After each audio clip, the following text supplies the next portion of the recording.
আপনি মরে যাওয়ার পর আপনার জানাজার ইমামতি আপনার সন্তান করবে।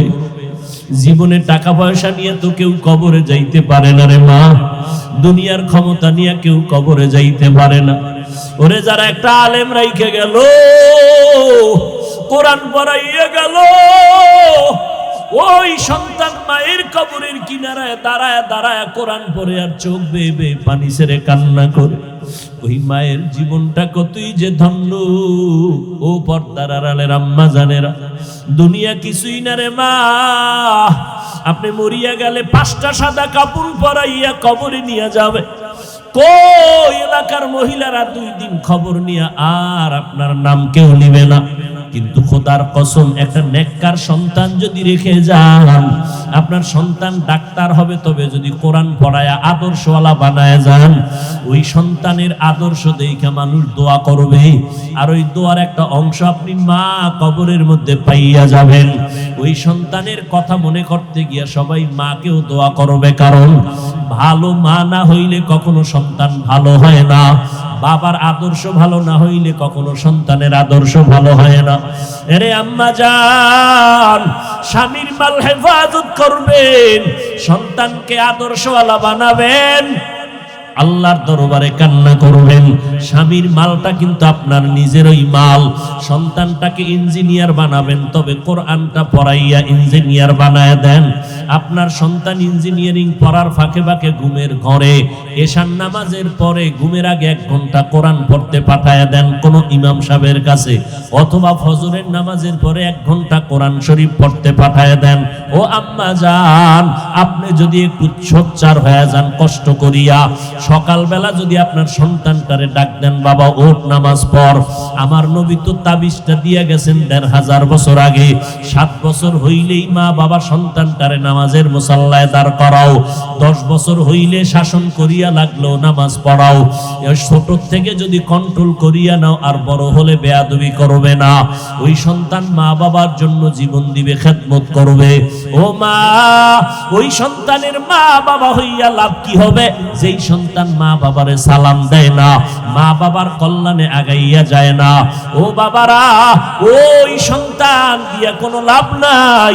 সন্তানটা ইঞ্জিনিয়ার বানাইলেও যেন আপনাকে সম্মান করতে বাধ্য হয়। আপনি ছোট থেকেই সন্তানকে আদর্শওয়ালা বানায় দেন, স্বামীর মাল হেফাজত করেন।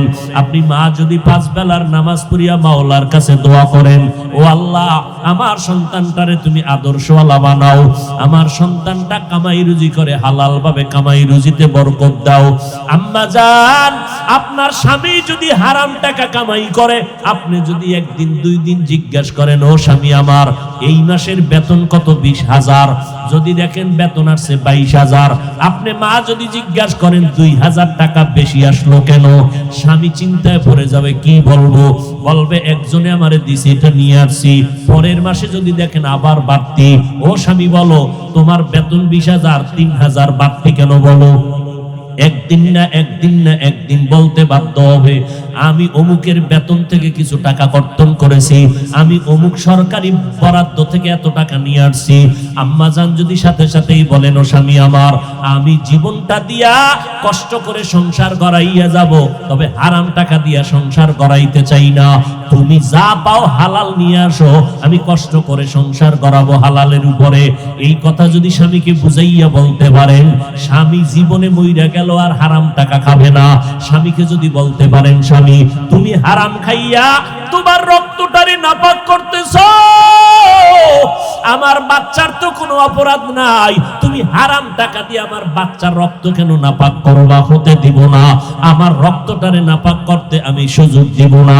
এইভাবে যদি মা, সন্তান চাকরি করতেছে, প্রত্যেকটা মা যদি সন্তানের হাত ধরিয়া কয়, বাবা তুই আমারে মা মানো কিনা? বলে মা মানি।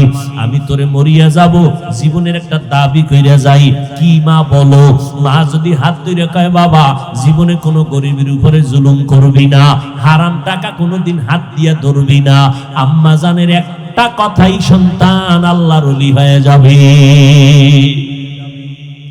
এই জন্যই তো নবী বলেছেন আদ-দুনিয়া কুল্লুহা মাতা ওয়া খায়রু মাতা'id দুনিয়া লিমরাতুস সালিহা।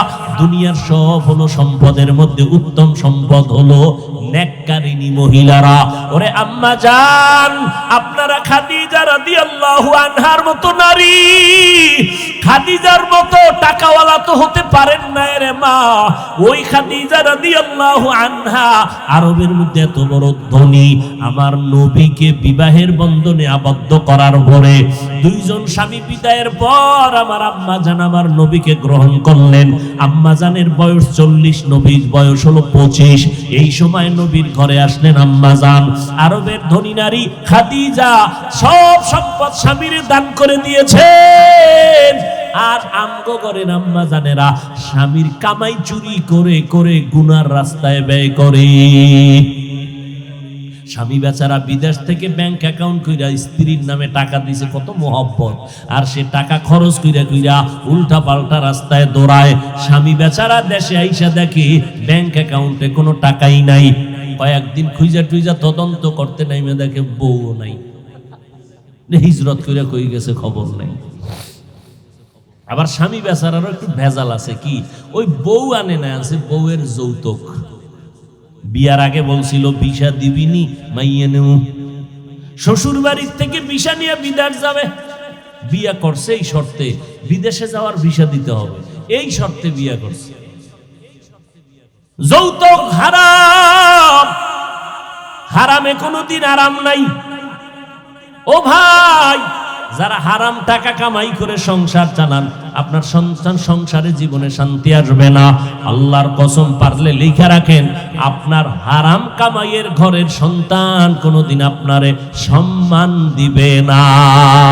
লিখে রাখেন, কোনোদিন সম্মান দিবে না। ওই যে কয়েক মাস আগে ঢাকা বাড্ডা থানায় কোটি টাকার মালিক বাবায় মরে গেল, দুইটা বড় বড় শিক্ষিত সন্তান রেখে গেল।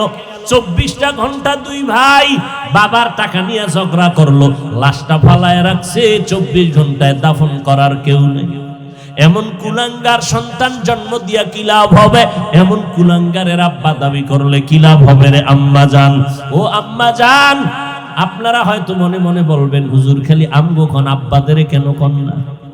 আরে আম্মা জান, বাবা এবং মায়ের তুলনায় সন্তান মায়ের কাছে সময় দেয় বেশি, মাকে ফলো করে বেশি। এই জন্য বলি, মা হলো আদর্শ শিক্ষিকা, আব্বাকে বলে নাই। কারণ বাবায় সংসার ঠিক রাখতে খাওন নাই, ঘুম নাই, দৌড়ার দৌড়, সারা জীবনটা কষ্ট। কোন স্বামী নিজে আরামে থাকার জন্য কষ্ট করে না, বউরে আরামে রাখবে, সন্তানকে হাসি মুখে রাখবে, গাধার মতো কষ্ট করে স্বামীরা। আম্মা জানেরা বুঝে না। যদি বুঝতো তাহলে পানির গেলাস নিয়ে দাঁড়ায় বলতো, আসো ঘরে আসছো, ঘাম মুছাইয়া দিত আর পানির গেলাসটা দিয়ে দিত। লিকুল্লি শাইইন জিনাতুন ফিল ওয়ারা ওয়াজিনাতুল মারই তামামিন আদাবি আজ খোদা খা হিমে তৌফিকে আদব বে আদব মাহরুমে গাশত আজ ফজলে রা।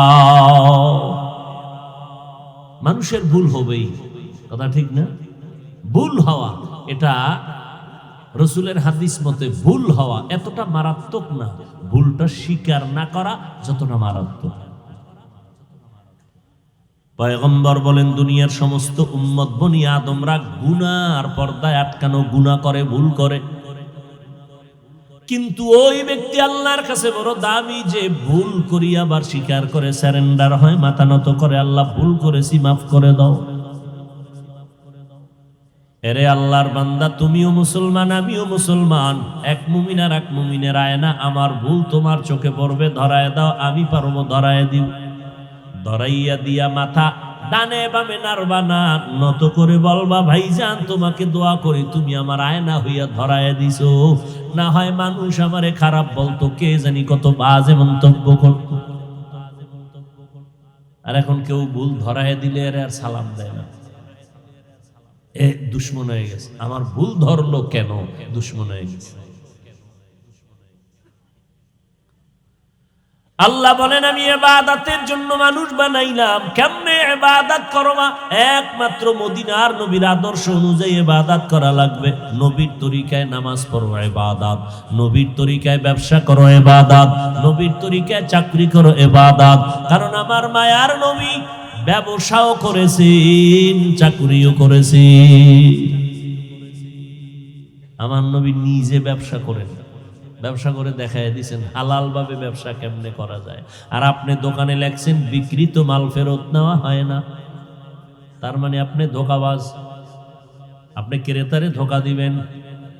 মদিনার নবী বলেন ইবাদত হিসেবে যদি ব্যবসা করতে চাও, দোকানে সাইনবোর্ড লাগাও অবশ্যই বিক্রি করা মাল ফেরত নেওয়া হয়। কোন মানুষ যদি সমস্যায় পড়ে মালটা ফিরায় দেয়, তুমি টাকা ফিরায় দাও। মদিনার নবী বলেন ওই মালটা দান করার সমান সওয়াব আল্লাহ দিয়ে দিবেন। সুবহানাল্লাহ কইছেন। দোকানে যাই আকামটা যদি করেন তো সুবহানাল্লাহর লাভ কি? মদিনার নবী বলেন সৎভাবে যদি নবীর তরিকায় ব্যবসা করো, ভালো করে শুনো, হাসরের ময়দানে আমি মুহাম্মদ আর তুমি পাশাপাশি জান্নাতে থাকবো। ব্যবসা করা হালাল, সুদ খাওয়া হারাম। নবীর তরিকায় ইবাদত করো। মায়ার নবীর আদর্শ এত সুন্দর, ১৫০০ বছর পর আজও মানুষ নবীর তরিকা দেখার কারণে, আদর্শ দেখার কারণে দুর্বল হয়ে গেল। বরিশাল কুয়াকাটা বঙ্গোপসাগর থেকে আমার আল্লাহ চট্টগ্রামের জমিনের মধ্যে সম্মানের চেয়ারে বসায় রাখছেন কে? এটা আমার বাহাদুরি না, আল্লাহর কোরআন আর মদিনাওয়ালা নবীর আদর্শের বরকত। আমি যখন আপনাদের যদি এখন জিকিরে লাগাইয়া, আমি স্টেজের পিছনে যাইয়া প্যান্ট শার্ট টাই লাগাইয়া আবার বই, বুঝেন না? এখন তো আছে একটা পোশাক মদিনার, আমি প্যান্ট শার্ট টাই লাগাইয়া আবার এসে একটা টান দিই, টাটকা গরম বয়ান। যারা প্যান্ট শার্ট টাইয়ের গোলাম, ঘুমাইলো এটা ভৈরে ঘুমাই, বাথরুমে গেল, মসজিদে যাইব, হ্যাঁ এরাও বলতে বাধ্য হবে যে হাফিজ সাহেবের ধ্বংস শুরু।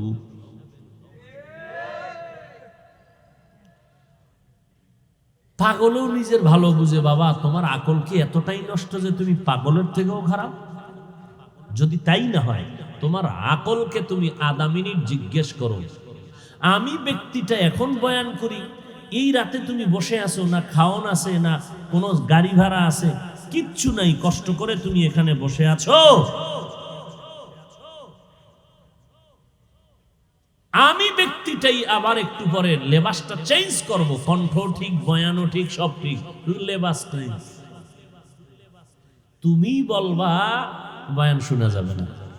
এবার তুমি ফলাফল বের করো, আধা মিনিটে বলো, নিজের আকলকে জিজ্ঞেস করো মদিনার পোশাকের দাম কত।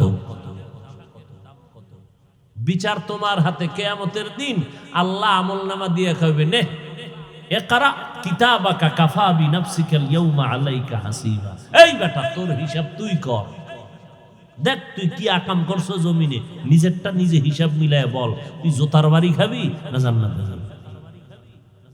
নিজের হিসাবটা নিজে মিলাও। মদিনার পোশাকের দাম কত? চট্টগ্রামের ছেলে র্যাবের চাকরিতে ভাইবা দিল, কমপ্লিট ওকে হয়ে গেল, জয়েন দিবা কাল, বেতন 40, সব ওকে। যুবক বলে স্যার সব মানি, বেতন যদি আরো কম দেন মানি, কষ্টের উপরে কষ্ট, হাড় ভাঙ্গা পরিশ্রম দিবেন তাও মানি।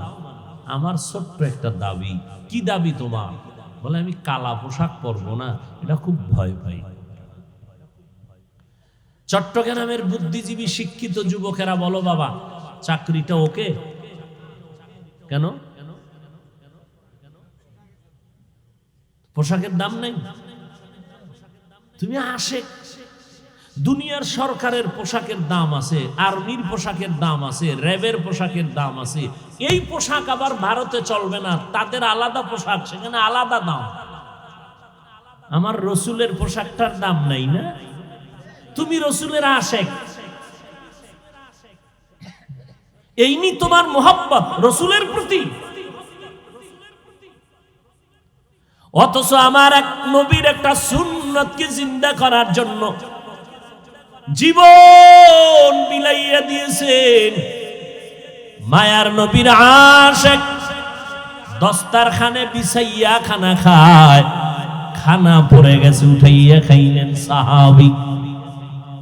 দুনিয়াদারের কয়ামগো রাজপ্রাসাদ, এখানে তুমি আবার খানা উঠাইয়া খাইলা কেন? এটা তো অভদ্রতা। সাহাবীর রক্ত গরম হয়ে গেছে। নবীর সুন্নতের অভদ্রতা বলবি? চিৎকার দিয়ে আতরুকু সুন্নাতা হাবিবি লিহাউলাইল হুমাকা। কি হয়েছে আমার এই দুনিয়াদার আহমক আর মূর্খদের কারণে কি আমার হাবিব আমার নবীর সুন্নত আমি ছেড়ে দিব? এই দুনিয়াদারের কারণে। তোমার দুনিয়াদারের কোনো মূল্য নাই। কই গেল নমরুদ, কই ফিরাউন, কই সাদ্দাত, কই হামান, কই গাদ্দাফি, কই সাদ্দাম,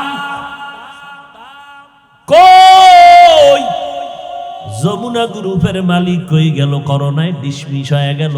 দুনিয়ার সব আছে, বান্দা তিনটা সাদা কাপনের বাসিন্দা হয়ে কবরে গেল। ও নবীর আশিক, ও যুবকেরা, ১৫০০ বছর পরেও আমার রসুলের আদর্শের দাম আসেনি। এই সত্য কথা কও। ইহুদিরা আমাদের দুশ্মন, খ্রিস্টান দুশ্মন, সব বিধর্মীরা দুশ্মন। এরপরও একটু দিল থেকে বলো, চোখ দিয়া তাকায় বলো, গোপন খবর না। মহামারী করোনা চলে গেল, বিশাল মহামারী, এক গজব, গোটা দুনিয়াটাকে নিস্তব্ধ করে দিল। সব দুনিয়ার মানুষ, মাথাওয়ালাদের মাথা আউট হয়ে গেল, মাথা নষ্ট হয়ে গেল। তাকাইয়া দেখরে বাবা, কত ব্যবসায়ীর ব্যবসায় আগুন লাগছে, কত চাকরিজীবীর চাকরির মধ্যে আগুন লেগে গেল। কিন্তু নজর করে দেখ, মদিনার নবীর সুন্নতের আদর্শের ফ্যাক্টরি, মাদ্রাসা একটাও বন্ধ হয় নাই। বন্ধ হয়েছে? স্কুল বন্ধ, কলেজ বন্ধ। এবার পাশ করে কেমনে? কয় অটো। বয়ে বয়ে দোয়াই নুসপল, শেষ দায় ফিরে কান্দা দরকার তোদের। এই শেষ দায় ফিরে কান্দা দরকার ভোর রাত্রে। আল্লাহ আরো 10টা বছর করোনা দাও। 10টা বছরে যদি 10 বার অটো পাস করি, ডাক্তার হয়ে যাবো, জাগাত চেম্বার 1000 ভিজিট, খালি মানুষ মারবো, বিসমিল্লাহ লাগবে না। Auto pass. আল্লাহ হেদায়াত দান করুন। ভাইরা আমার, একটা মাদ্রাসাও বন্ধ হয় নাই। তাকাইয়া দেখছো করোনার যত লাশ পড়ে গেল, সন্তানেরা বাবায় মারা গেছে, মানুষের টাকা দিয়া লাশটারে টাইনা রাস্তায় ফালায় গেছিল। 24 ঘন্টা পরে যখন লাশের পচনের গন্ধ আসছে, পুলিশ এসে এবারে ধরে টুরে নিয়ে গেছে। আর অধিকাংশ করোনার লাশ ধরে ধরে কাঁধে করিয়া গোসল করাইয়া কাফন পরাইয়া দাফন করেছে এই দেশের সব টুপিওয়ালা উলামায়ে কেরাম। একজন টুপিওয়ালারেও করোনায় ধরেও নাই, মরেও নাই। বাঁচানের মালিক আমার আল্লাহ। ট্রিপল মাস্ক লাগাইছে, ট্রিপল চোখ দুইটাও দেখা যায় না, বান্দর হয়ে বয়ে রয়েছে। এটা তো বান্দরের জাত। মিস্টার ডারউইন বলে বান্দর আমাগো পূর্বপুরুষ। বান্দরের জাত মানে পশুর জাত। আমরা পশুর জাত না, আমরা মানুষের জাত। এরপর মাস্ক বাঁচাইতে পারছে, কথা বলেন না কেন? মাস্কওয়ালারা কেউ মরে নাই।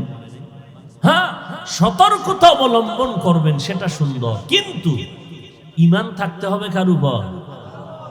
ইন্না সালাতি ওয়া নুসুকি ওয়া মাহইয়ায়া ওয়া মামাতি লিল্লাহ। এই ডিস্টার্ব কি? মোনাজাতটা দিয়ে এলাম, কাইন্দেও ভাবা না কিন্তু। ওয়া মামাতি লিল্লাহি রাব্বিল আলামিন।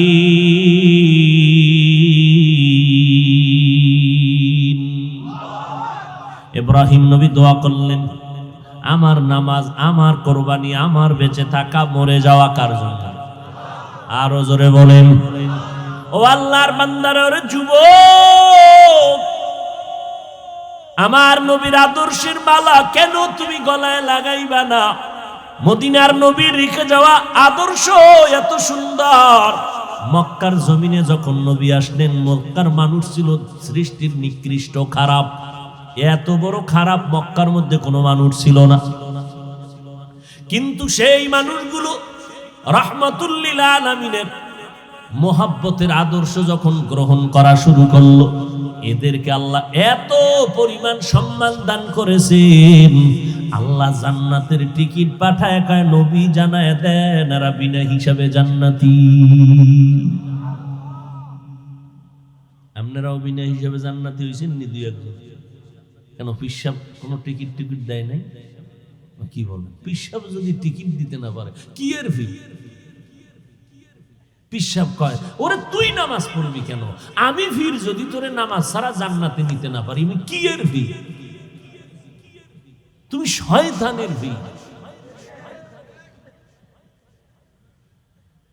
আমার নবীর থেকে বড় পিসাবের নাম কি? কথা বল। আমগো নবীর থেকে বড় ফির নাই? আন্দাজি কইয়ে না রয়ে গেল, আসলেই নাই। আমার নবীর থেকে দামি কোনো পীর, আমার নবীর মাজার শরীফ থেকে দামি কোনো মাজার। যে বলবে সাথে সাথে বেঈমান, যে বলবে নবীর মাজার থেকে অমুকের মাজার দামি, সাথে সাথে। এই কথা বুঝতে কি কোরআন হাদিস লাগবে? আল্লাহ আকল দিছে না? আকলে বুঝে ধরে না? এই যুবকেরা ঠিক করে কও, যদি ভুল বলি দাঁড়া, কানে ধরুন একেবারে, কান ছিড়ালাম দইরা তওবা করে। আমার নবীর থেকে দামি পীর সাহেবের নাম কি? নাই না? মনে মনে বোধহয় আছে দুই একজন, কও, আওয়াজে বোঝা যায় আছে, কও। নাই? আমার নবীর মাজার শরীফ থেকে দামি মাজারের নাম কেন? আজমিরের মাজার, নিজামুদ্দিন আউলিয়ার মাজার, খানজাহান আলীর মাজার, শাহপরান শাহ নেয়ামত নাই? জমিনের মধ্যে দরবার শরীফ বলো, মদিনার দরবার থেকে দামি দরবার কোনটা? ভাবো, এক মিনিট ভাবো। আমার নবীর মদিনার দরবার থেকে দামি কোন দরবার আসেনি? যদি কেউ ভাবো আমার নবীর মাজার থেকে দামি মাজার অমুকের মাজার, তোমার ঈমান চলে যাবে। শুধু ঈমান চলে যাবে না, কইতে দেরি, বিসমিল্লাহ ছাড়া জুতা নিতে দেরি নেই। আমার নবীর থেকে বড় পীর জমিনে নাই, আমার নবীর থেকে বড় কোন মাজার এই জমিনে আর। এর যুবক, আমার নবীর আদর্শ গ্রহণ করিয়া মক্কার বড় বড় খারাপ খারাপ মানুষগুলো তো দামি হয়ে গেল। এর নবীর উম্মতের দল, এদের ইতিহাস যদি সারা জীবন বয়ান করি শেষ করা যাবে না, কেমন দামি আল্লাহ তাদের বানাইলেন। 39 জন মুসলমান আমার নবীর হাতে কালেমা পড়ে ফেললেন। 10 বছর বয়সে হযরত আলী নবীর হাতে কালেমা বললেন। নবীর আদর্শ দেখার পর কলিজা ঠান্ডা হয়ে যাইতেছে সাহাবায়ে কেরাম। কেমন মায়ার নবী! জঙ্গলের পার্শ্ব দিয়ে হাঁটতেছেন আবু বকর সাথে। দুইজন হাঁটতে হাঁটতে অনেক দূর হেঁটে গেলেন, পেটে লাগছে ক্ষুধা। হঠাৎ দেখে একজন আল্লাহর বান্দা চেটিয়াল ময়দানে বকরি চড়ায় রাখাল। নবী দাঁড়াইলেন, আবু বকর দাঁড়ালেন।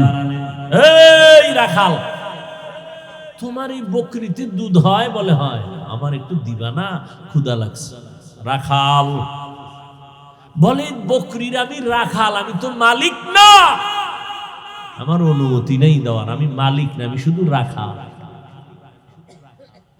শুধু এই এতটুকু বয়ান যদি কেউ দিলে ঢুকায়, আর দুর্নীতি থাকে সোনার বাংলায়, কইলি কইব রাজনীতি।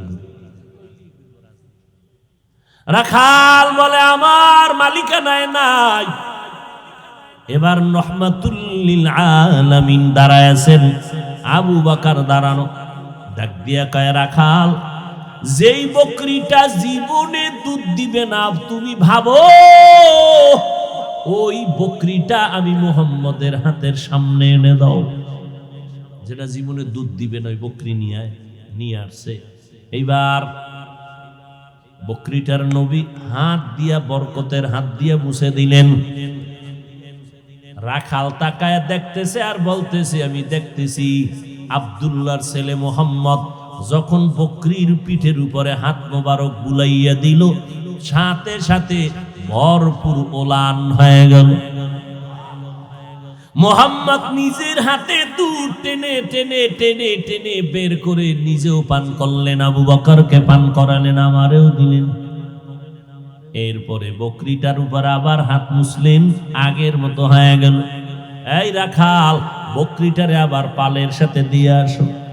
রাখাল পালের মধ্যে দিয়া একটা দৌড় দিয়া কয়, আব্দুল্লাহর সন্তান, আপনার নাম শুনছি কিন্তু এমন সুন্দর, আপনার মুআজিজা এমন অলৌকিকতা জানি নাই, বেয়াদবি মাফ করবেন, আমারে মুসলমান বানায় দে। ও গো নবীর উম্মতেরা,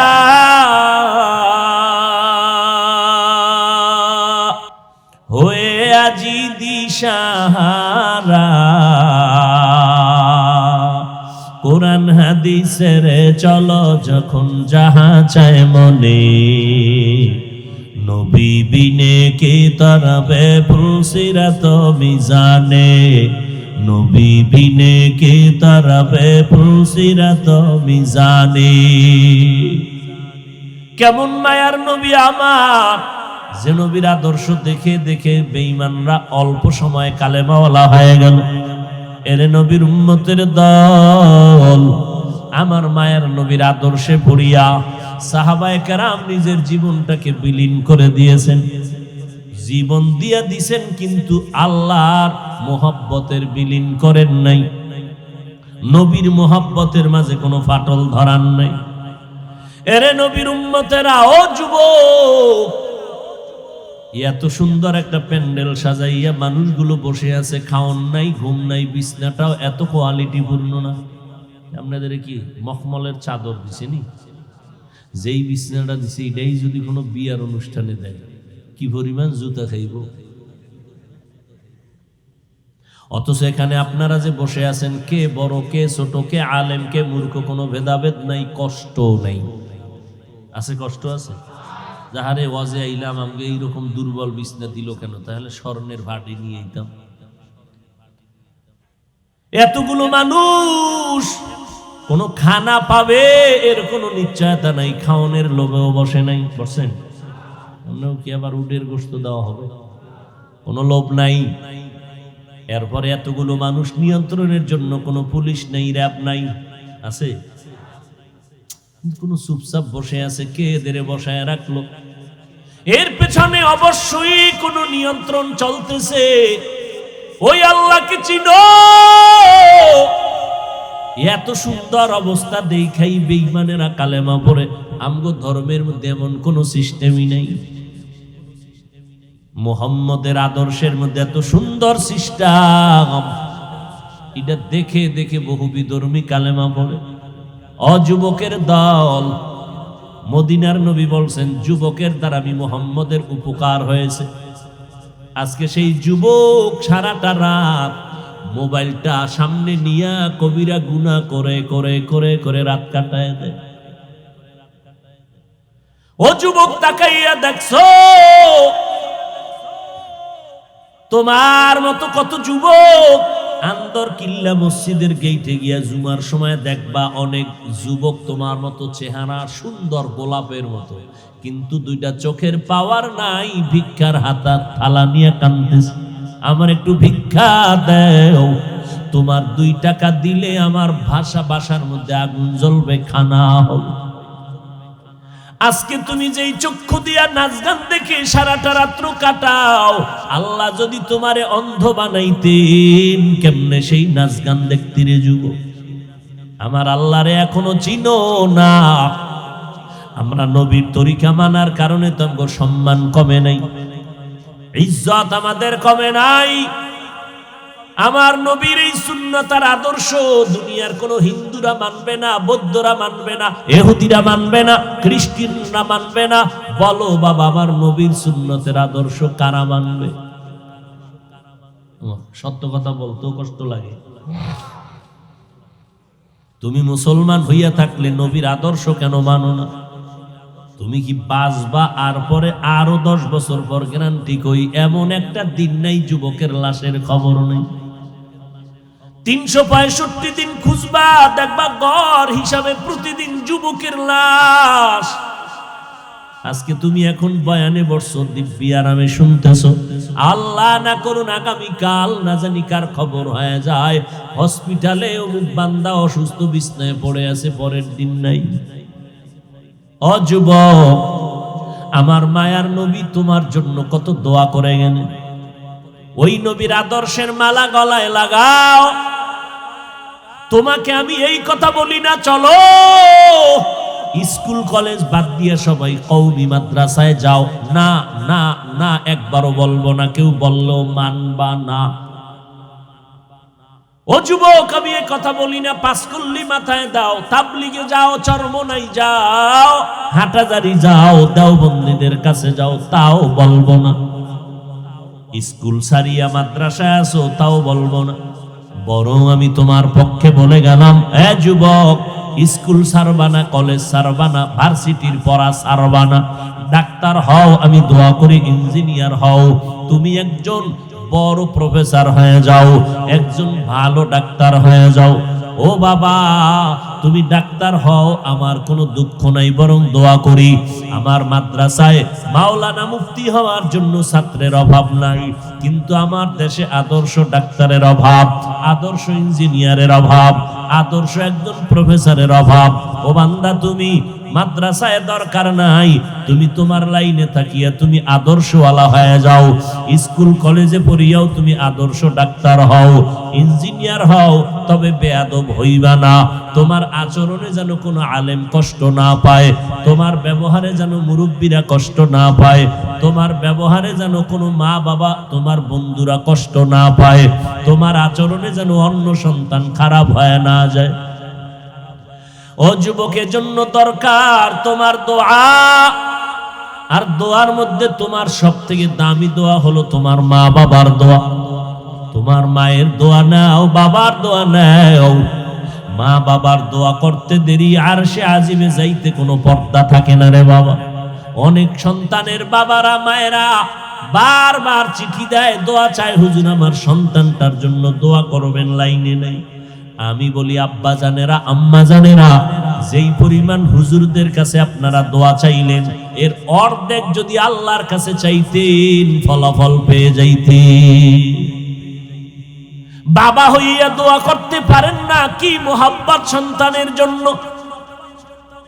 এর পর্দার আড়ালের আম্মা জান আসেনি, আম্মা জানেরা আছে, আম্মা জানেরা আওয়াজ শুনিনি, আমাকে ফাঁস করলি লাগাও শুনে। আল্লাহ কবুল করেন। আর আওয়াজ শুনবে কি? ডাইনে বামে ক্যাসেট মেসেট নিয়ে যখন প্যান্ডেলে ঢুকে, আওয়াজের ভিতরে আর কোনো বয়ান চলে না। আবার 2-4 জন মহিলা যদি এক জায়গায় হয়, বয়ান তাদেরটা শোনা লাগে, আমগো শুনবে কখন? যেই বয়ান শুরু হয় 3-4 জন আম্মা জান এক জায়গায় হলে টাটকা বয়ান চলে। এই প্যাস লাগাইন না। মহিলা প্যান্ডেলে প্রজেক্টর দেওয়া কবিরা গুনাহ, হারাম। আমার চেহারা আপনার বোনেরা দেখবে, মায়েরা দেখবে, হালাল না হারাম? যেইটা সরাসরি দেখা হারাম, এটা ভিডিওতে দেখাও হারাম। আপনি মানেন না মানেন, ফতুয়ার জায়গায় ফতোয়া, তাকওয়ার জায়গায় তাকওয়া। আমার চেহারা আপনার বোনেরা দেখবে, মায়েরা দেখবে, হালাল না হারাম? আল্লাহকে সাক্ষী রেখে বলেন, হালাল না হারাম? যেটা সরাসরি দেখা হারাম, তা ভিডিওতে দেখাও হারাম। যত গুনাহ হবে সব কমিটি। হেদায়েতের ওয়াজ কি বলবো, আমাদের বহু বুজুর্গরা ওয়াজই এখন বন্ধ করে দিতেছে। হেদায়েতের ওয়াজ দিয়া সব ডাইরেক্ট কবিরা গুনাহ। ওয়াজ দিছেন হেদায়েতের, মার্কেট করবেন কেন? আবার দোকান দিছেন, মহিলা সেখানে বেপরদায় দোকানে ঢুকবে কেন? এমন দোকান দিবেন কেন? যুবতীরাও ঘুরে, যুবকেরাও ঘুরে ওয়াজের মার্কেটে। এদিক দিয়া সওয়াব, ওদিক দিয়া গুনাহ, প্লাস আর মাইনাস। আল্লাহর কসম একবার, আল্লাহর কসম দুইবার, আল্লাহর কসম তিনবার। সরাসরি আমাকে দেখা যেমন কবিরা গুনাহ, এটা আমাকে ভিডিওতে দেখলেও কবিরা গুনাহ। ওই কক্সবাজার কালকে গেলাম টেকনাফ, হ্যাঁ দেখলাম বক্তা গো ছবি দিয়া পোস্টার। আমি কই কিয়ামত আইতে আর দূর কত, কিয়ামতটার কত দূরে। মাস্তানি, শুধু মাস্তানি। এ অমুক এলাকায় ওয়াজ দেশে কয়দিন? কয়েকদিন। খেলা কারে কয়? আমরা দিব 2 দিন। এ অমুক জায়গায় বক্তা আনছে কারে? কয় হাজার টাকা? কয় 30। আমরা 1 লাখ টাকার বক্তা আনবো। খেলা জমায়, খেলাই জমতেছে, হেদায়াত চলে যাচ্ছে। খেলাই জমতেছে, হেদায়াত চলে যাচ্ছে। কান্নার বয়ান নাই, তওবার চিন্তা নাই, ওয়াজের প্যান্ডেলে বসেও কবিরা গুনাহ। কে শুনবে হক কথা? কে বলবে হক কথা? আমি যদি বলি আর জীবনে দাওয়াত দিব, কে বল? এই যে এতগুলো ক্যামেরা, নিষেধ করছি কে রেকর্ড করবি না, কোন ভেজাল লাগাই দিবি, একটু শান্তিতে আছি, এটার দিবি শেষ করি। কয়েকটারে তওবা করাইয়া, আমার পোশাক টোশাক পরাইয়া, এরপরে মুরিদ টুরিদ বানাইয়া, এরপরে বসাইছি যে এই লাইনে যদি আও, তা আশা আছে এই পোশাক পইরা বেঈমানি করবে না। আমার এই পোশাক পইরা কেউ আলেমদের পিছনে বেঈমানি করবে না। 100 ইনশাআল্লাহ, আল্লাহর উপর ভরসা। অতএব যারা বেঈমানি করার নিয়ত আছে, ওরা আমার এই পোশাক পইরা রেকর্ডিং এ আসবেও। আমি যদি কইতাম এই সব খোল, তাই কাল শুরু হয়ে যেত। আমি গাড়িতে ওঠার আগেই বরকত শুরু হয়ে যেত। কে কত বিরোধিতা করতে পারে? আবু হানিফ ভাই আমেরিকান প্রবাসে আছে, মহিউদ্দিন আপনাদের এলাকার সন্তান। ওদের মহব্বতে দাওয়াতে আসি, চোখের সামনে তাকাইয়া যদি দেখি গুনাহ, আর আমি যদি এটা দেখেও চুপ থাকি, তা আমি বক্তা, আমি তো আগে যাব জাহান্নামে। বহু শ্রোতারা দেখবে বক্তার হাতে জাহান্নামের হ্যান্ডকাপ। কিও হুজুর, কই যান? কই জাহান্নামে যাইতেছে আমু পরে, ফিডা ফাডা খাওয়ার পর। বিষয় কি? আরে আমি তোকে বয়ান দিছি, কানছস না? নামাজ পড়ছো? হ্যাঁ পড়ছি। আমি পড়ি নাই, আমি গাড়িতে উঠা বাসা পর্যন্ত ফেসবুকের মোরা খাবাইছি, ফজর টজর ভরি নাই। ওরে বেটা, আমি তো নিজে তাকায় দেখছি কত বক্তা বয়ানের পরে টুপি নাই, এরপরে গাড়িতে উঠা কি যে টানে, বিডার কইতে। আমি জানি এক বক্তা 100 কিলোমিটার গাড়ি চালাইয়া অজে গেছে। যাইতে যাইতে বয়ানের টাইম যায়, এশার নামাজের টাইমও পড়া লাগবে নামাজ। এবার একটার কি হুজুর নামাজ টামাজ কই 48 মাইল গেলে মুসাফির 4 রাকাতের 2 রাকাত। আমি আইছি কত? 100। আমার পুরো নামাজ। বক্তা, আল্লাহ আমারে মাফ করেন, আপনাদেরও মাফ করেন। বখতিয়ার আবাবিল ইউথ অ্যাসোসিয়েশন, আমার এই কলিজার যুবকদের, আসলে এদের কোনো দোষ না। এরা তো আল্লাহকে চায়। আজকে এরা যদি এখানে কনসার্ট দিত, গান দিত, নায়ক নায়িকা, কিছু করার ছিল? এরা সে আমেরিকার থেকে ভিসা ওকে করে, টাকা দিয়ে, ভাড়া দিয়ে, কত টাকা খরচ করে আসছে শুধু কোরআনের মহব্বতে, দ্বীনের মহব্বতে। তো ব্যস্ত লাগাইছি আমরা হুজুরেরা। আমি কইছি প্রজেক্টর মহিলাদের প্যান্ডেলে দেওয়া হারাম। আমার চেহারা কোন মহিলা দেখবে, ইচ্ছা করে হারাম, কবিরা গুনাহ। কিন্তু আমার থেকে বড় হুজুর, টাইটেলওয়ালা, আমি তো লুঙ্গি পরা থার্ড ক্লাসের হুজুর, আমার নাম কে নেই, কে চিনে আমার? এরা যখন কইছে এটি সব জায়েজ, সব জায়েজ। ওই যে বললাম বক্তাকে ছবি দিয়া ই করা, গেট করা, পোস্টার করা। আমার যদি ছবি দিত, আমি দেখলি মাহফিল ক্যান্সেল, যাব না। আমি ফতুয়া মানি না, ফতুয়ার উপরে তাকওয়া, এটার উপরে চলার চেষ্টা করি। ইন্না আকরামাকুম ইনদাল্লাহি আতকাকুম। আমি যদি মানুষকে নামাজের বয়ান করি, আমি শুধু 5 ওয়াক্ত পড়লে হবে না, আমার নামাজের বয়ানে যদি উম্মতের মধ্যে অ্যাকশন শুরু করতে হয়, তাহলে আমি শুধু 5 ওয়াক্ত পড়লে অ্যাকশন হবে না, আমার পুরা তাহাজ্জুদ পুরা মাওলার কাছে কান্নাকাটি কইরা এরপরে অ্যাকশনের দরজায় ঢুকতে হবে।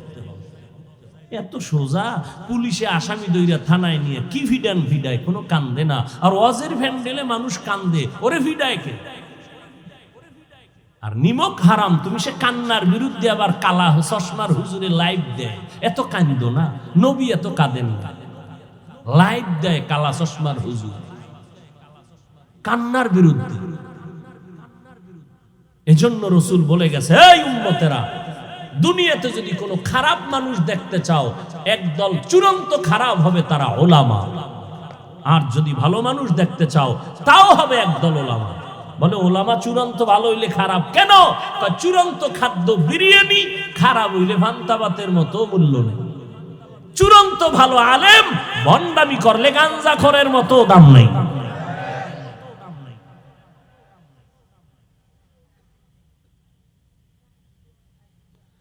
হায় হায়, কি বয়ান করব? এক হুজুর বলতেছে কোরআন শরীফ পুরা মানা যাবে না, ভিতরে জাল আছে। দেখি আমি আমেরিকার খবর কইতেছি, সোনার বাংলার তাজা খবর। বিশাল বড় মাওলানা, হে কয় কোরআনের ভিতরে জাল। একজন কয় হুজুর কি পরিমাণ? কয় হাদিসের থেকেও বেশি জাল। ও ভাই, কোরআনের মধ্যে যদি ভেজাল হয়, এই সন্দেহ অন্তরে থাকে, তো ইসলাম আছে আর আল্লাহ আছে? আমি হুজুর শেষ, সব শেষ, তার বয়ান করুন কি? তা আওয়ামী লীগ ওয়ালারা বলে নাই, বিএমপি ওয়ালারা বলে নাই কোরআনে জাল, বলেছে এক মাওলানা। কি বয়ান শুনবেন? কে বলবে এই কথা? বড় আফসোস, এখানে বয়ানে বসছেন একটু ঈমান তাজা করার জন্য। ভালো করে মনে রাখবেন, বলে গেলাম, মানেন আর না মানেন, আজীবনের জন্য কথাটা ঘরে লিখে রাখবেন। ভালো কাজ যদি আল্লাহর জন্য কাজ করতে গিয়ে যদি কোনো গুনার ভিতরে শামিল হয়, তাহলে ওই কাজে অ্যাকশন নয়, রিঅ্যাকশন হবে। এটা মনে রাখবেন, লিখে রাখবেন। কোনো ভালো কাজ করতে গিয়ে যদি অপরাধে জড়াইয়া যায়, মানে ভালো করার নিয়তে যদি অপরাধ কইরা ভালোর দিকে যায়, গুনায় শামিল হয়ে যদি কোনো নেক সাধন করতে চায়, তাহলে ওই নেক সাধন করে কোনো ফায়দা হবে না, রিঅ্যাকশন হবে। ভালোটাকে ভালো সিস্টেমে করতে হবে। হাদিসও পড়ছি আজকে, লা তাআতা লি মাখলুকিন ফি মাসিয়াতিল খালিক। আল্লাহকে অসন্তুষ্ট করে পৃথিবীর কাউকে খুশি করা হারাম।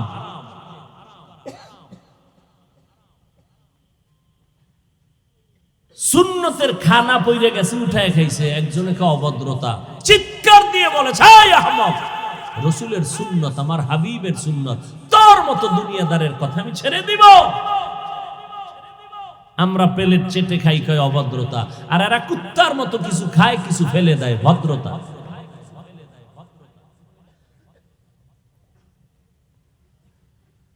পর্দার আড়ালের আম্মা জানেরা, ভালো করে শুনেন।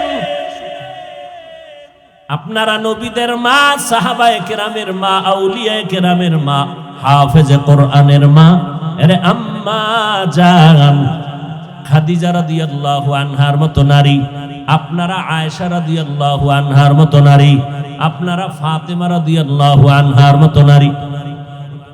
এত মর্যাদা আল্লাহ আপনাদের দান করেছেন। আরে আম্মা জান, এই দুনিয়াতে যত ভালো ভালো সন্তান আসছে রে মা, চেয়ারম্যান সাহেবের ব্যবহার ভালো, ওসি সাহেব ভালো মানুষ, এসপি সাহেব বড় ভালো, খোদার কসম করে বলে গেলাম, যত ভালো ভালো বলছেন খোঁজ নিয়ে দেখবেন ওই বান্দার নিজস্ব কোনো বাহাদুরি না, ভালো মায়ের অবদান। মা ভালো, এই জন্য সন্তান ভালো হয়েছে। মায়ের আদর্শের কারণে একটা ডিসির ব্যবহার ভালো হয়ে গেছে। বাসায় গেলি মা তাড়াতাড়ি বুঝায়, এই বাবা ডিসির চেয়ারে বসে অহংকারী করবি না। কত বাবায় সন্তানের বুঝায়, বাবা মইরে জামু, তুই তো ডিসি, তুই তো এসপি, খবরদার কোনো মানুষের উপরে জুলুম করবি না, এরকম বুঝায় না? হ্যাঁ, ওই মা বাবায় বুঝায়। আবার কিছু মা বাবা আছে কয় যত পারো খাবি, আমগো কিছু দিবি। বুঝেন না কথা? এক জায়গায় ওয়াজে গেলাম, থানার ওসি আইসা বইয়া বয়া বয়ান শুনে, হুজুর আমি আপনার বয়ান শুনি বড় ভক্ত। আর এক থানায় যখন ওজে রওনা দিলাম, রাস্তার মাঝে টেলিফোন, ওসি সাহেবকে আইয়েন না, আপনার ওয়াজ বন্ধ। দুজনই ওসি। বুঝেন না কথা? এরে যুবক, ও পর্দার আড়ালের আম্মা জান, কথা বলতে বড় ভয় লাগে, কি না জানি আবার তিল বানাইয়া তাল বানাইয়া কাও। হাফিজ ভাইয়ের মধ্যে অহংকার বলতে চাই না, ও ভাই ভুল তো হইতেই পারে, কিন্তু যদি শরীয়তের বিরুদ্ধে কোনো ভুল পাও আমাকে ধরায় দাও, আমি তোমার পায়ে চুমা খাইয়া তওবা করতে রাজি। কিন্তু যেটা দোষ না, এটারে দোষ বানাইয়া নিজে কবিরা গুনাহ করিও না। আমার বিরুদ্ধে যে যত লেখালেখি, আরে ভাই এত আমি বুঝাইতে পারলাম না সোনার বাংলাদেশের আলেম রে ভাই, আমি তো বাঘ না ভাল্লুক না, আমার দোষ কি বলো? কোরআন সুন্নাহর আলোকে কোনো দোষ থাকলে বলো, আমি জাতির সামনে ওপেন তওবা করো। পিছনে পিছনে কেন? পিছনে পিছনে কেন? আমি এমন কি কথা বলেছি যেটা শরীয়তের বিরুদ্ধে গেছে, ইসলামের বিরুদ্ধে গেছে? আমি যতটা আঘাত, আক্রমণ বা যতটা ইনজেকশনের কথা বলেছি, প্রত্যেকটাই ওই দিন না পরের দিন বুঝছে ঠিকই বলেছি। কিন্তু যেই লোকটা সুদ খাইয়া মজা পাইছে, ওই লোকটা সুদের বিরুদ্ধে বয়ান শুনলে কষ্ট পাবে, এটাই স্বাভাবিক। যেই লোক বেপরদায় চলতে গিয়ে মজা পেয়েছে, ওই লোকটার সামনে বেপরদার বিরুদ্ধে বয়ান করলে স্বাভাবিক কষ্ট পাবে। ভাইরা আমার, ওই মা নিজের জীবনকে উৎসর্গ দিয়া সন্তানকে আদর্শওয়ালা বানায় গেছেন। এজন্য মাকে ইমাম গজালি বলেছেন, প্রত্যেকটা সন্তানের জন্য আদর্শ শিক্ষিকা হলো তার মা। ছোটবেলার থেকে মিয়া জীবনে কোনোদিন প্যান্ট শার্ট টাই তো পরে, জীবনে হাফ প্যান্ট আছে না জীবনে পরি না, বাবাই পরায় না। ওই ছোটবেলার থেকে পায়জামা লঙ্গি আর এই গোল জামা, কোনোদিন কানিভারা যে জামা আছে তাও পরায় না আমার বাবা। জীবনে দস্তারখান ছাড়া ভাত দেয় নাই। যদি দেখছে আমার বাবায় প্লেটের নিচে দস্তারখান নাই, ওই দিন মায়েরও সাইজ আমারও সাইজ, ভাত তো নাই কপাল। আমার বাবার অনেক দেখছেন না, খুব বুজুর্গ মানুষ, চোখের দিকে তাকানো যায় না, মেজাজ গরম হয়। আর মেজাজটা তখনই গরম হয় যদি রসুলের সুন্নতের উল্টাপাল্টা কিছু হয়। ভাইরা আমার, ভালো করে বুঝো, পর্দার আড়ালের আম্মা জান, আপনাদের এত সম্মান, সারা রাত যদি আপনাদের সম্মানের বয়ান করি শেষ করা যাবে না রে মা। এরে আম্মা জান, আপনাদের কি একটু মনে চায় না একজন আলেমের মা হয়ে কবরে যাবেন, একজন হাফেজে কোরআনের আম্মা হয়ে কবরে যাবেন? আপনি মরে যাওয়ার পর আপনার জানাজার ইমামতি আপনার সন্তান করবে। জীবনে টাকা পয়সা নিয়ে তো কেউ কবরে যাইতে পারে না রে মা, দুনিয়ার ক্ষমতা নিয়ে কেউ কবরে যাইতে পারে না। ওরে যারা একটা আলেম রাইখে গেল, কোরআন পড়াইয়া গেল, ওই সন্তান মায়ের কবরের কিনারায় দাঁড়ায় দাঁড়ায় কোরআন পড়ে আর চোখ বেয়ে বেয়ে পানি ছেড়ে কান্না করে। ওই মায়ের জীবনটা কতই যে ধন্য। ও পর্দার আড়ালের আম্মা জানেরা, দুনিয়া কিছুই না রে মা। আপনি মরিয়া গেলে 5টা সাদা কাপড় পরাইয়া কবরে নিয়ে যাবে, কই এলাকার মহিলারা 2 দিন খবর নিয়ে আর আপনার নাম কেউ নিবে না। কিন্তু খোদার কসম, একটা নেককার সন্তান যদি রেখে যান, আপনার সন্তান ডাক্তার হবে, তবে যদি কোরআন পড়ায়া আদর্শওয়ালা বানায় যান, ওই সন্তানের আদর্শ দেখে মানুষ দোয়া করবে, আর ওই দোয়ার একটা অংশ আপনি মা কবরের মধ্যে পাইয়া যাবেন। ওই সন্তানের কথা মনে করতে গিয়া সবাই মাকেও দোয়া করবে, কারণ ভালো মা না হইলে কখনো সন্তান ভালো হয় না। বাবার আদর্শ ভালো না হইলে কখনো সন্তানের আদর্শ ভালো হয় না। আরে আম্মা জান, স্বামীর মাল হেফাজত করবেন, সন্তানকে আদর্শওয়ালা বানাবেন, আল্লাহর দরবারে কান্না করবেন। স্বামীর মালটা কিন্তু আপনার নিজেরই মাল। সন্তানটাকে ইঞ্জিনিয়ার বানাবেন, তবে কোরআনটা পড়াইয়া ইঞ্জিনিয়ার বানায় দেন। আপনার সন্তান ইঞ্জিনিয়ারিং পড়ার ফাঁকে ফাঁকে ঘুমের ঘরে এশার নামাজের পরে ঘুমের আগে 1 ঘন্টা কোরআন পড়তে পাঠায় দেন কোন ইমাম সাহেবের কাছে, অথবা ফজরের নামাজের পরে 1 ঘন্টা কোরআন শরীফ পড়তে পাঠায় দেন। ও আম্মা জান, আপনি যদি একটু সোচ্চার হয়ে যান কষ্ট করিয়া, সকালবেলা যদি আপনার সন্তানটারে ডাক দেন, বাবা ওঠ নামাজ পড়। আমার নবী তো তাবিজটা দিয়ে গেছেন 1500 বছর আগে। 7 বছর হইলেই মা বাবা সন্তানটারে নামাজের মুসাল্লায় দাঁড় করাও, 10 বছর হইলে শাসন করিয়া লাগলো নামাজ পড়াও। ছোট থেকে যদি কন্ট্রোল করিয়া নাও, আর বড় হলে বেয়াদবি করবে না। ওই সন্তান মা বাবার জন্য জীবন দিবে, খেদমত করবে। ও মা, ওই সন্তানের মা বাবা হইয়া লাভ কি হবে? যেই সন্তান মা বাবারে সালাম দেয় না, মা বাবার কল্যাণে আগাইয়া যায় না, ও বাবারা, ওই সন্তান দিয়া কোনো লাভ নাই। সন্তানটা ইঞ্জিনিয়ার বানাইলেও যেন আপনাকে সম্মান করতে বাধ্য হয়। আপনি ছোট থেকেই সন্তানকে আদর্শওয়ালা বানায় দেন, স্বামীর মাল হেফাজত করেন।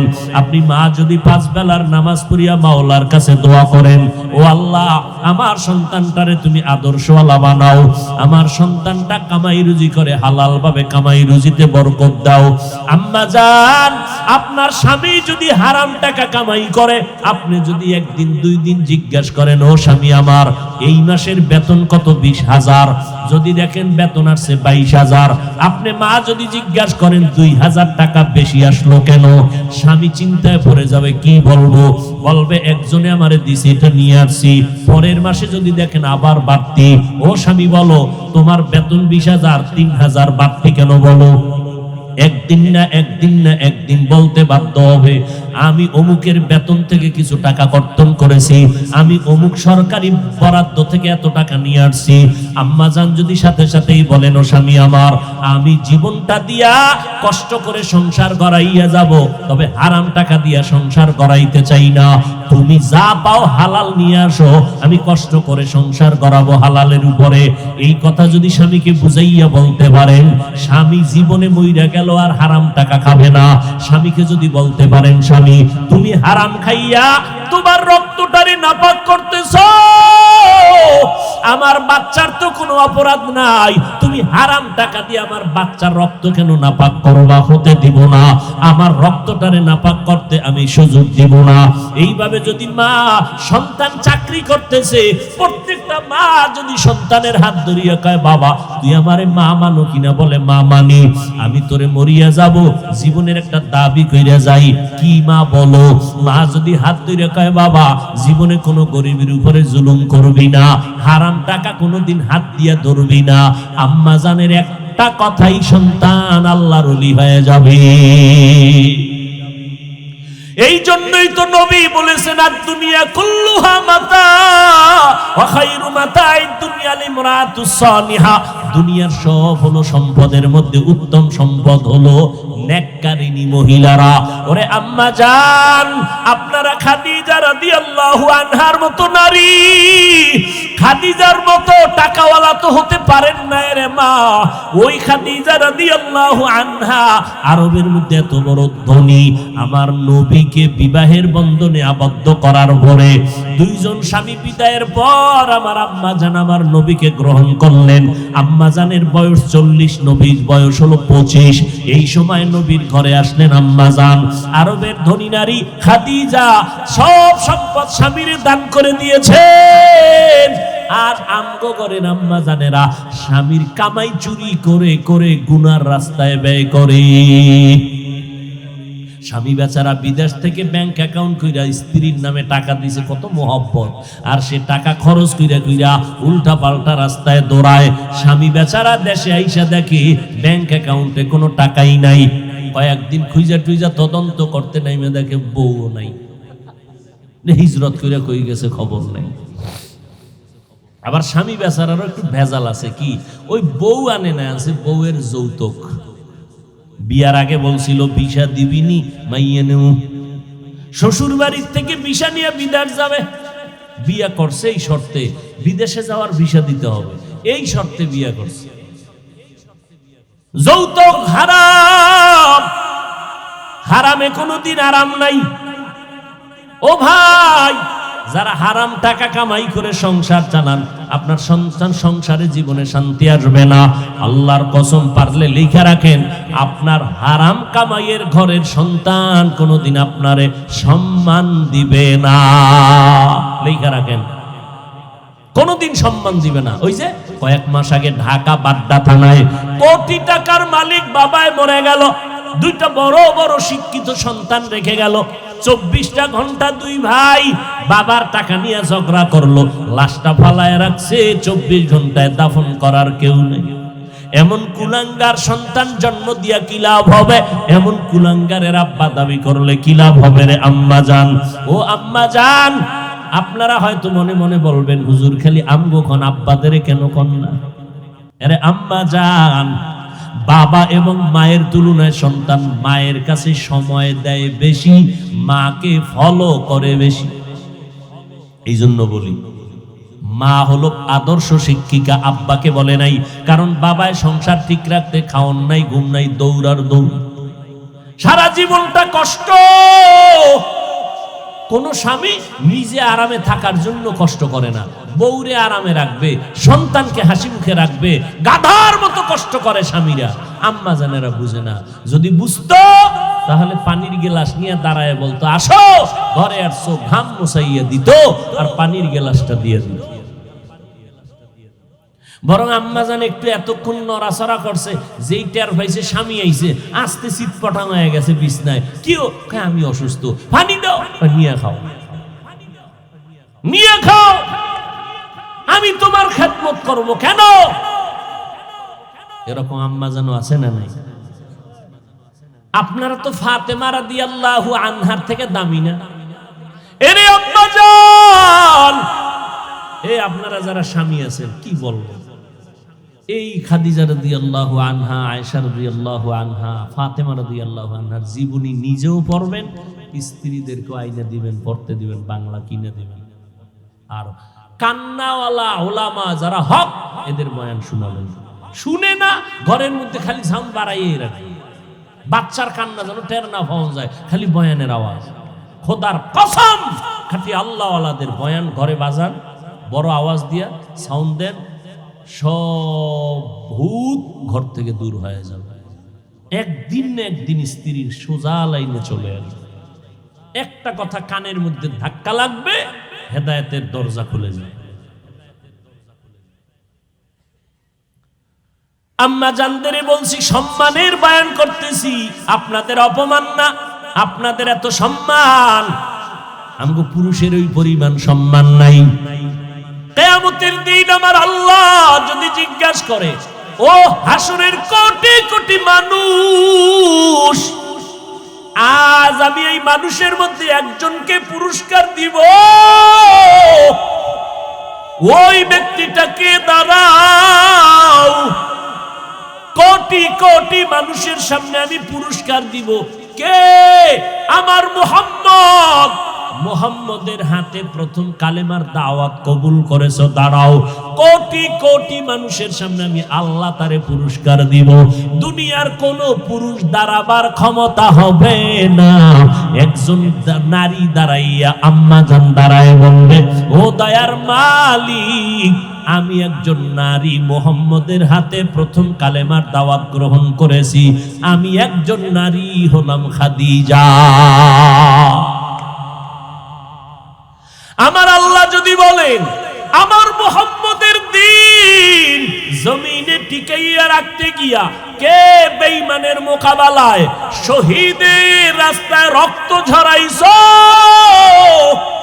আজকে তুমি দাঁড়াও, আমি আল্লাহ কোটি মানুষের সামনে পুরস্কার দিব। একজন পুরুষও দাঁড়াইতে পারবে না। একজন আম্মা জান দাঁড়ায় বলবেন, ও আল্লাহ, নবীর দ্বীন জিন্দা রাখার জন্য বেঈমানের মোকাবেলায় আমি রক্ত বিলাইয়া শহীদের মর্যাদা আসছি। আমি একজন নারী, সুমাইয়া রাদিয়াল্লাহু আনহা। এর পর্দার আম্মা জান হযরত আলী বলেন, আমি কোথাও থেকে দৌড়াইয়া মসজিদে ঢুকলাম, দেখি নবী বসা, সাহাবারা বসা। প্রশ্ন চলতেছে, নারীদের জন্য শ্রেষ্ঠ গুণ কি দুনিয়ায়? কেউ জবাব দেয় না। আমি বসে থাকিয়া আবার দৌড় দিয়া গেলাম ঘরের ভেতরে। ঘরের দরজায় গিয়ে সালাম দিলাম। তেমনি আপনারা সালাম না, এটা সালাম দিই আমরা বেগানারে। বেগানারে সালাম দেয়, বউরে দেয় না, বেআইনেরে দেয়। সালাম না লাগলেও দেয়। শালিরে সালাম দেয়, বউরে সালাম দেয় না। নিমক হারাম কপাল পরা মুসলমান। আবার কামি নবীর আশেক,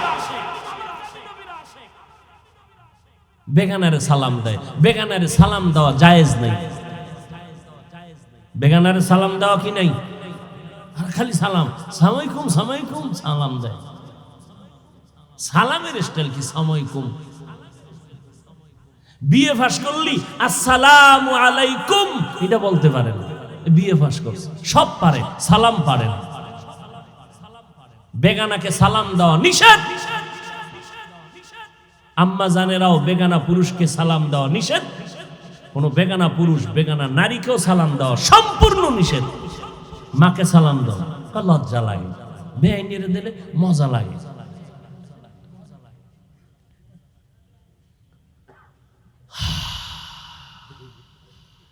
ও আল্লাহর বান্দারা, হযরত আলী বলেন, আমি ঘরের দরজায় গিয়ে সালাম দিয়েছি, আসসালামু আলাইকুম ইয়া আহলাল বাইত। ঘর থেকে জবাব, ওয়া আলাইকুমুস সালাম। জানা থাকলে বলবেন কে সালামের জবাব দিছে। ফাতেমা রাদিয়াল্লাহু আনহা। দরজার সামনে কে? আরে ভেতরে না ফাতেমা, বাইরে কে? হযরত আলী। আলীর ঘাম ঝরতেছে। ফাতেমা রাদিয়াল্লাহু আনহা কেমন মহিলা! গ্রামে একটা প্রবাদ আছে না, সংসার ধন্য হয় রমণীর গুণে। আজ গোটা দুনিয়াতে রাসূলের বংশধারা এখনো জিন্দা আছে ফাতেমার মাধ্যমে। ফাতেমার মাধ্যমে। এরে আম্মা জানেরা, ফাতেমাকে আলী দেখতেছেন হাতে ময়লা লাগানো, কাজে ব্যস্ত। যেই ঘরের মহিলারা সংসারে কাজ করে না তাদের সংসার উন্নতি হয় না, কপাল ভুইরা যায়। ও পর্দার আড়ালের মা, নিজের সংসার নিজে গড়াইবেন, কাজের মাইয়া বলারে দিয়া সব কাজ করাইবেন না রে আম্মা, বরকত হবে না। কেমনে কইতাম, এত কথা ওয়াজে কওয়া যায়? আম্মা জান আপনার কাপড় চুপুর, আব্বা জানের কাপড় চুপুর কাজের লোক দিয়া ধুইতে দিবেন না, বরকত থাকবে না। ও কেমনে বলি, এরে আম্মা জান, ফাতেমা নিজের হাতে চাকা ঘুরাইয়া আটা বের করে, নিজ হাতে রুটি বানায়। আর আম্মা জান খালি কয় আমি অসুস্থ। আল্লাহ একা যখন কইতি আছো বাড়াইতেই থাকি, পয়েন্ট খালি বাড়তি আছে। ডায়াবেটিস কত? কয় 28, এরপরে কয় 35। কাম করব না, টাকার বাহাদুরি। কাজের লোকে বাথরুমে গেলে পরিচ্ছন্ন হয় কিনা, ওযু করে কিনা খবর নাই, ও যা খাওয়াইবে দেখে। একটা ঘৃণা তো থাকা উচিত। সব কাজ কাজের লোক করবে কেন? যেটা কাজের লোক করবে সে কাজ করবে। আপনি আম্মাজান তো ঘরের রত্ন, স্বামীরে পাকাইয়ে খাওয়াইবেন আপনি। এরে আম্মাজান, হযরত আলী বলে ফাতেমা কাজে ব্যস্ত, সব কাজ বন্ধ করে সালাম দিয়ে পানি দিলেন। কি ব্যাপার, এত পেরেশান কেন? নবীজির দরবার থেকে আসছি। আব্বাজান কেমন আছেন? আলহামদুলিল্লাহ, তবে একটু পেরেশান দেখলাম। কেন পেরেশান? ও ফাতেমা, একটা প্রশ্ন নিয়ে কথা চলতেছে, জবাব নাই। এই জমিনের মধ্যে নারীদের জন্য শ্রেষ্ঠ গুণ কি? কেউ বলতে পারে না। নবীও চুপ করে বসে আছেন। ফাতেমা, আমার দিল বলে তুমি হয়তো পারবা। ফাতেমা বলে ইনশাআল্লাহ আমি পারবো। আব্বা জানের সালাম দিয়া বলে দেন, নারীদের জন্য দুনিয়াতে শ্রেষ্ঠ গুণ হলো বেগানার নজর থেকে নিজেকে বাঁচাইয়া রাখা। হযরত আলী দৌড় আবার নবীর দরবারে। নবী দেখে কয়বার একটা সংবাদ পাইছে, আলীও কি খবর? আমার ফাতেমা কেমন আছে? আলহামদুলিল্লাহ ভালো। জবাব দিয়েছে আপনার কলিজার টুকরা ফাতেমা। কি জবাব? ফাতেমা বলেছে, নবী, সারা দুনিয়ার নারীদের জন্য শ্রেষ্ঠ গুণ হলো চেহারাটা অন্যের বেগানার নজর থেকে নিজের চেহারা বাঁচাইয়া রাখা। ফাতেমা ইন্তেকালের আগে কয়, আলী, দুনিয়াতে কোনো বেগানায় আমি ফাতেমার দেহটা পর্যন্ত দেখে নাই। আমার মরণ হয়ে যাবে ভাব, আমারে ঘরের মধ্যে দ্রুত গতিতে জানাজা পড়ায় দাফন করবা, বাইরে লাশটা নামাবা না। বাইরের লোকগুলো দেখিয়া আমার কাফনের উপর দিয়ে আমার দেহটা দেখা বলবে, নবীর কন্যা এত বড় লম্বা, এত মোটা ছিল, দরকার নাই, আমার জানাজা ঘরের মধ্যে কমপ্লিট করে দাফন করে দিও। এরে আম্মা জান, আপনারা তো ফাতেমা রাদিয়াল্লাহু আনহার মতো নারী। ফাতেমা যদি পারে, আপনি কেন পারবেন না? পারার পরও দেখেন ফাতেমার উপরে কেমন হুঁশিয়ারি সংকেত। আলান নবী সাল্লাল্লাহু আলাইহি ওয়াসাল্লাম, ইয়া ফাতেমাতু আনকিজি নাফসাকে মিনান নার। নবীর ইন্তেকালের 6 মাস আগে ফাতেমাকে নবী ডেকে বলেন, ও ফাতেমা, আমি তোমারে কত আদর করি, বুঝানো যায় না রে ফাতেমা। আমি যদি কোথাও যাই তোমার থেকে শেষে বিদায় নেই, কোথাও থেকে আসলে আগে তোমার কাছে দেখা করি। কিন্তু ফাতেমা বিদায়ের আগে বলে গেলাম, নিজেকে জাহান্নামের আগুন থেকে বাঁচাইয়া কবরে যাইও। কবরে গিয়া যদি নেক আমল দেখাইতে না পারো, কোনো উপায় হবে না। ও নবীর উম্মতের দল, আমার মায়ার নবী রাহমাতুল লিল আলামিন, কলিজার টুকরা ফাতেমা, জান্নাতের নারীদের সরদারিনী, তাকে যদি এত কঠিন কথা নবীর জবানে বলতে পারেন, ও চট্টগ্রামের আনোয়ার আর আম্মা জানেরা, আপনাদের আমলের খবর কি? ইমানের খবর কি? স্বামীর খেদমতের খবর কি? সন্তানের হক কি পরিমাণ আদায় করেছেন? আম্মাজান পর্দা কতটুকু রক্ষা করতে পেরেছেন? আপনার সতীত্ব, আপনার চরিত্র কি পরিমাণ ঠিক রাস্তায় রাখতে পারছেন? আল্লাহর সাথে একটু হিসাবটা তাড়াতাড়ি মিলাইয়া যান। কোন দিন কবর নামাজটা ছাড়িও না রে বাবা। মা বাবার দোয়া নিয়ে সামনে আগাও। জীবনে যদি ভুল করিয়াও থাকো, এখনো সময় আছে, তওবা করো। আল্লাহর মোহাব্বত নিয়ে চলো। আজকে তোমার মতো স্বাধীন চিন্তা করিয়া যদি আমি Hafizur Rahman pant shirt tie লাগাইয়া রাস্তায় চলতাম, কেউ আমারে বাধা দিত না। টুপিটা মাথায় দেওয়ার কারণে মাথা গরম লাগে, এরপরও কেন টুপি ফালাই না? দাড়ির কারণে যৌবনের ভাব চলে যায়, তারপরও কেন দাড়ি ফালাই না? লম্বা জামার কারণে শরীরটা গরম লাগে, তারপরও কেন ফালাই না? ও বাবা, এই টুপি দাড়ির কারণে কত মানুষ আমারে গালি দেয়, এরপরও কেন এই রাস্তা ছাড়ি না রে বাবা? শীতের মধ্যে ঠান্ডা পানি দিয়া ফজরের নামাজটা পড়তে ওযু বানায় কত কষ্ট, এটার বলার ভাষা নাই, এরপরও কেন নামাজ ছাড়ি না রে বাবা? একটাই কারণ, আল্লাহর নবীর হাতে গড়া সাহাবায়ে কেরাম জান্নাতের টিকিট পাইছেন আবু বকর সিদ্দিক, এরপরও নামাজে দাঁড়াইয়া দাঁড়াইয়া কান্না করতেন সারাটা জিন্দেগি। ওমরে ফারুকের মতো বান্দা জান্নাতের টিকিট পাইয়াও জীবনটা ভর কান্না করে গেলেন জাহান্নামের আযাবের ভয়ে। এমনকি আপনার আমার নবী, যে নবীর কোনো গুনাহ নাই, জিন্দা নবী, হায়াতুন নবী, আজও মদিনাতুল মুনাওয়ারা রওজা পাকের মধ্যে নবী জিন্দা, উম্মতের খবর নিতেছেন। যেই নবী এত জীবন কষ্ট করলেন, উম্মতের সারিয়ে আসমানে যান নাই, ওই নবী আম্মা জান আয়েশা বলেন, দেখি আমার রুমের মধ্যে বসে বসে কান্না করেন। আম্মা জান আয়েশা বলে, নবী কেন কাঁদেন? আমি আয়েশা কোনো বেয়াদবি করে ফেললাম নাকি? নবী কয়, না রে আয়েশা, তুমি বেয়াদবি কেন করবা? আম্মা জান আয়েশা বলেন, নবী আমার বয়স তো অনেক কম, আমার বেয়াদবি অজান্তে হতে পারে। আমার 6 বছর বয়সে আপনার সাথে বিয়ের বন্ধন হইল, 9 বছর বয়সে আমি আয়েশা আপনার ঘরে আসলাম। আম্মা জান আয়েশার 18 বছর যখন বয়স, তখন আমার নবী দুনিয়া থেকে বিদায় হয়ে চলে গেলেন। ও আম্মা জানেরা, মাত্র আম্মা জান আয়েশা নবীর ঘর করেছেন 9 বছর। 18 বছরের একজন নারী আম্মা জান আয়েশা, বেশি বয়স হয় নাই, নবীর ঘর করলেন মাত্র 9 বছর। এই 9 বছরে 18 বছরের নারী আম্মা জান আয়েশা নবীর বরকতে স্বামীর খেদমত করে কি পাইলেন জানেননি? আম্মা জান আয়েশা বলেন, 6 বছরে বিয়া হয়ে গেল, 9 বছর বয়সে নবীর ঘরে আসলাম, বাকি 9 বছর নবীর ঘর করে 18 বছরে নবী বিদায়। আল্লাহর শুকর, ওই 9 বছরে আমি আয়েশাকে আল্লাহ এত ব্রেন দান করেছেন, আমি 2000-এর উপরে হাদিসের হাফেজা হয়ে গেছি। আর শুধু তাই না, আমার নবী আমার জন্য এমন দোয়া করিয়ে গেছে, ওই আরবের যত বড় বড় বড় বড় সাহাবায়ে কেরাম কঠিন কোন মাসআলায় যদি আটকাইয়া যাইতেন, আমি আয়েশার কাছে যদি আসে, আয়েশা এমন একটা সমাধান দিয়ে দিতেন, বড় বড় সাহাবায়ে কেরামের মাসআলা হল হয়ে যাইত। ও আম্মা জান আয়েশা 18 বছর বয়স, 9 বছর ঘর করিয়া 2000-এর উপরে হাদিস তার মুখস্থ হয়ে গেল। অথচ কপাল বুঝি খারাপ, আম্মা জানেরা মাওলার কোরআন শরীফটাও পড়তে পারলেন না। কোরআনটা পড়বেন ফজরের পরে সূরা ইয়াসিন, জোহরের নামাজের পরে সূরাতুর রহমান তেলাওয়াত করবেন, আসরের নামাজের পরে আম্মা ইয়াতাসাআলুন, মাগরিবের নামাজের পরে সূরা ওয়াকিয়া তেলাওয়াত করবেন, এশার নামাজের পরে সূরা মুলুক তেলাওয়াত করবেন। আপনার ঘর ফেরেশতারা পাহারা দিবে, আপনার ঘরে কোনোদিন চোর ডাকাত আসবে না, আপনার স্বামীর কামাই রুজিতে কোনোদিন অভাব লাগবে না। সূরা ইয়াসিনটা পড়া ভুলিয়েন না রে আম্মা জান। কপাল খারাপ, দুনিয়ার সব কিছুই শিখলেন, কোরআন পড়া শিখলেন না।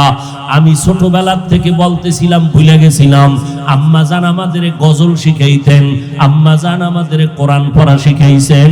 ও পর্দার আড়ালের আম্মা জান, কেন কোরআন শিখলেন না রে মা?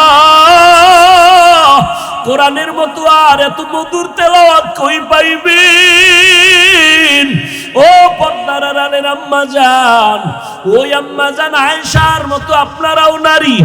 নবী বলেন, আয়েশা আমি কান্না করার কারণ হাসরের ময়দানের কঠিন কথা আমার মনে পড়ে গেল।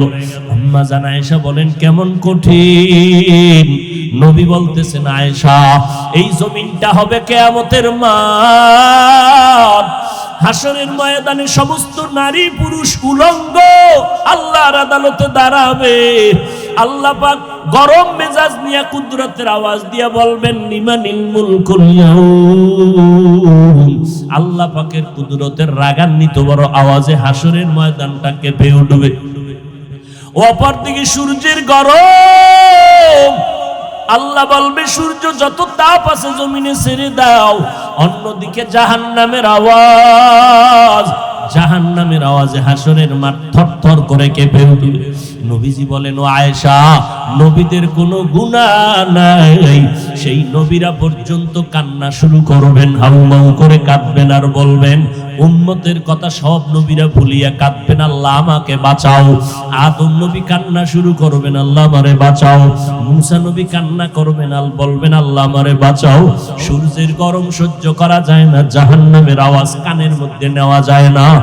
এমন এক কঠিন পরিস্থিতির মধ্যে ইব্রাহিম নবী কাঁদবেন আর বলবেন, আল্লাহ আমারে বাঁচাও।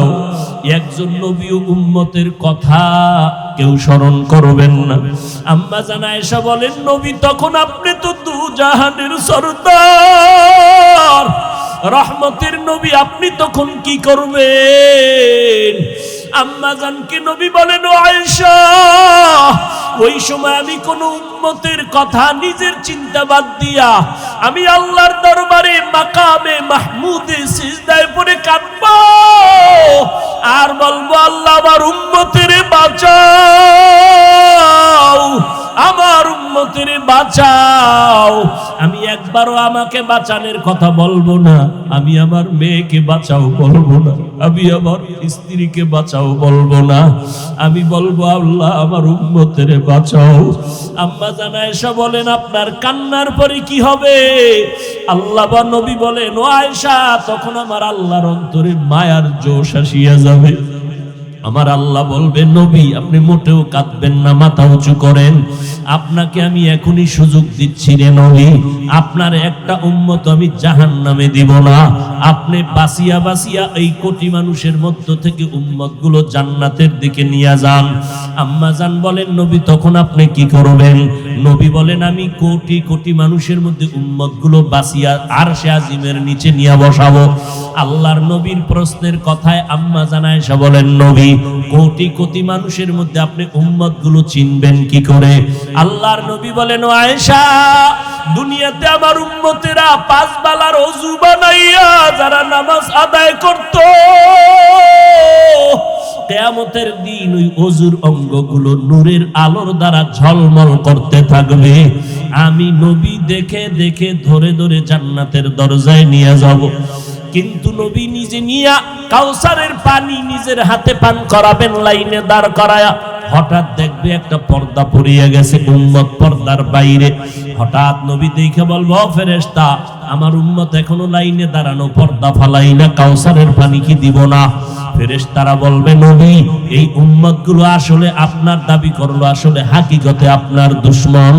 এরা আপনার উম্মত দাবি করিয়া নামাজ পড়ে নাই, আপনার উম্মত দাবি করত হালাল খায় নাই, আপনার উম্মত দাবি করিয়া পর্দা করে নাই, বরং আপনার সুন্নতের জবাই করত। ওলামায়ে কেরাম পায়ে ধরিয়া বলার পরও তারা সঠিক পথে চলে নাই। নবী রাগান্বিত হইয়া বলবেন, সোহকান সোহকা, এ আমার উম্মতেরা, তোমরা তাড়াতাড়ি ভেগে যাও, আমি আজকে তোমার এই কর্মকাণ্ডে স্বীকার করে নিলাম, আমি তোমার নবী না, তোমরা আমার উম্মত না।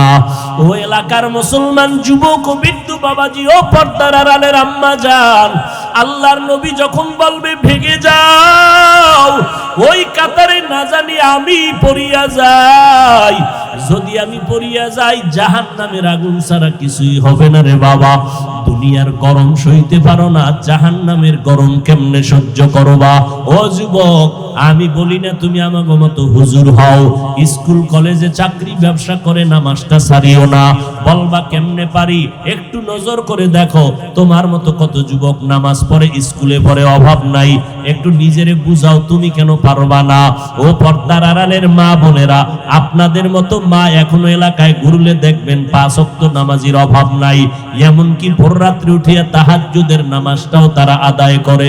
ও বোনেরা, ও যুবকেরা, তোমার মতো যুবক রাস্তায় গাড়ি চালায়, নামাজ ছাড়ে না, নদীর মধ্যে মাছ ধরে, নামাজ ছাড়ে না। বলো বাবা, তুমি কেন পারবা না? তোমার উপরে বুঝি আমার আল্লাহ বেজার। আমার আল্লাহ বেজার হওয়ার কারণে তোমার আজকে কোনো বয়ানেও দিলটা নরম হয় না। মোনাজাতে দেখো কত মানুষের চোখে পানি, কত যুবক কাঁদে, তোমার চোখে কেন পানি আসে না রে বাবা? আল্লাহর কাছে এখনো সময় আছে, তওবা করো। আল্লাহ তওবার দরজা দিয়ে ডাকতেছেন, বান্দা জীবন ভর যত অন্যায় করেছো তোর মা জানে না, আমি আল্লাহ জানি। তোর মা বাবায় খবর জানে না তুই কত গুনাহ করছো, আমি আল্লাহ সব জানি। জানার পরও খানা বন্ধ করি নাই, পানি বন্ধ করি নাই, বরং আমি আল্লাহ ডাকতেছি, তওবা কর, আমি আল্লাহ তোর জীবনের গুনাহ মাফ করে দিব। ও যুবকেরা, বৃদ্ধ বাবাজি, পর্দার আড়ালের মা বোনেরা, আজকে থেকে আমার মাওলাকে মনে মনে ডাকো আর বলো, আল্লাহ এই জীবনে অপরাধ করলাম, আজকে থেকে আর নামাজ ছাড়বো না, বেপরদায় চলবো না, মা বাবারে কষ্ট দিব না, উলামায়ে কেরামের বিরোধিতা করে গুনাহগার হব না, নবীর সুন্নাত অনুযায়ী চলবো, 5 ওয়াক্ত নামাজ পড়বো, কোন মানুষের উপরে জুলুম করব না, জবান দিয়া গীবত শিকায়াত মিথ্যা কথা গালাগালি করব না, উলামায়ে কেরামের দোয়া নিয়ে চলার চেষ্টা করব, নবীর তরিকা মতে ব্যবসা বাণিজ্য লেখাপড়া করব। তওবা করার যদি নিয়ত হয়, মুনাফিকি যদি না থাকে, খাঁটি তওবার নিয়তে দুটো হাত আল্লাহকে দেখাইয়া দাও। আল্লাহ হাতগুলো কবুল করে নেন, তওবা কবুল করে নেন, তওবার উপরে মজবুত হইয়া চলার মতো তৌফিক দান করেন, আমিন।